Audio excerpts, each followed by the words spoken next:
और ऐसे लोग भी हैं जो महीने में ओनली 1000 कमाते हैं, और ऐसे लोग भी हैं जो महीने का 1 रुपये भी नहीं कमाते। अब मुझे ये बताओ, महीने का 1 रुपये ना कमाने वाला और महीने के 1 करोड़ कमाने वाला, क्या दोनों भूखे मर रहे हैं?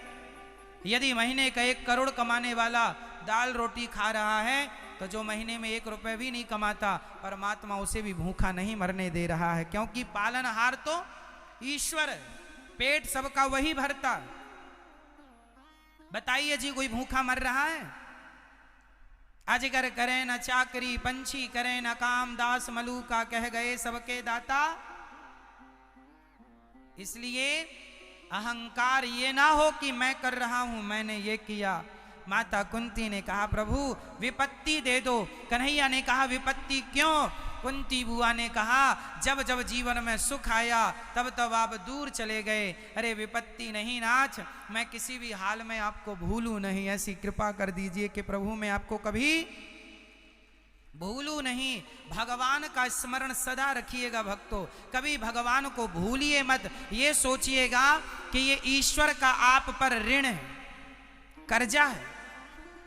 परमात्मा ने आपको इतना कुछ दिया है, तो उस परमात्मा की सेवा करना हम सबका परम धर्म है। इसलिए कई लोग चिंता में हैं। एक सेठ ने अपने मुनीम से कहा जरा देखो तो मेरी पूरी प्रॉपर्टी कितनी है। सेठ ने पूरा हिसाब लगा के बताया 10 दिन के बाद महाराज आपके पास इतना धन है कि आपकी 8 पीढ़ी बैठी बैठी खाएगी तो खत्म नहीं होगा। कितनी पीढ़ी? 8 पीढ़ी। तो सेठ जी रोने लगे। क्यों रो रहे हैं? बोले 9वीं पीढ़ी का क्या होगा। तो आज लोग 9वीं पीढ़ी के लिए परेशान हैं। 8 तो खा लेगी, 9वीं क्या करेगी। इसलिए ईश्वर ने हमें जो दिया है उसका हमें अपने धन के कुछ हिस्से करने चाहिए। कितने हिस्से बताओ? धन के कितने हिस्से होने चाहिए? 4। धन के कितने हिस्से? 4। कौन कौन?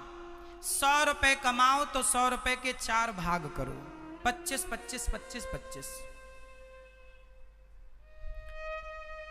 पहला हिस्सा अपने बिजनेस व्यापार में लगाओ। जिससे पैसा कमाया है उसमें लगाना पड़ेगा। दुकान से कमाया है, दुकान में सामान भी तो खत्म होगा, उसमें लगाना पड़ेगा। एक हिस्सा व्यापार में लगाओ। जैसे आप किसान हैं तो किसान खेती आपकी ऊबड़ खाबड़ है, उसे ठीक करने में कुछ पैसा आपका लगेगा। जमीन से जमीन आपको खरीदना भी चाहिए कि आपका धन बढ़े, कम ना हो। आपकी 2 एकड़ है तो 2.5 कर लो, 5 कर लो, 10 कर लो, बढ़ाओ। बढ़ते क्रम में ये नहीं कि बाप ने 10 एकड़ दी थी, बेच बेच के खा के 2 एकड़ छोड़ी, अब 2 भी बेच दी। ऐसे कितने बच्चे हैं जो बाप की संपत्ति बेच बेच के खा लेते हैं। कई लोग तो बड़ी बड़ी गाड़ियों का शौक रखते हैं तो जमीनें बेच बेच के गाड़ियां लेके आते हैं। इनसे बड़ा मूर्ख कोई नहीं है जो बाप दादों की संपत्ति अपनी शौक पूरी करने के लिए बेच बेच के शौक पूरे करें। इनसे बड़ा मूर्ख कौन है? बाप दादों की संपत्ति है, बचाओ और आप मेहनत करके अपनी संपत्ति इकट्ठी करो, उससे अपने शौक पूरे करो। ये तो आपकी उपलब्धि हुई। बाप की बेच बेच के खाए, इसमें तो आपको कोई महान कहेगा नहीं। इसलिए धन का क्या उपयोग हो। आज लोग, पहली बात तो मैं ये कहूं कि पैसा ज्यादा कमाना चाहिए। पैसा बहुत कमाया करो। निठल्ले होके घर में बैठे रहने से, टीवी देखने से अच्छा है कि काम करो, पैसा कमाओ। पैसा बहुत कमाना चाहिए, खूब धन कमाओ। हाँ, धन धर्म से आवे, मेहनत से आवे, बेईमानी का ना आए, इससे बचना है। पैसा बहुत कमाना और कमा के धन के 4 हिस्से। पहला हिस्सा आप अपने बिजनेस व्यापार को बढ़ाने में लगाओ। दूसरा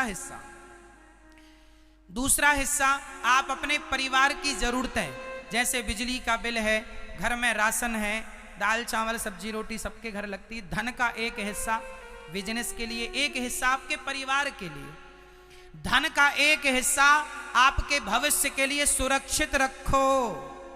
कब के लिए?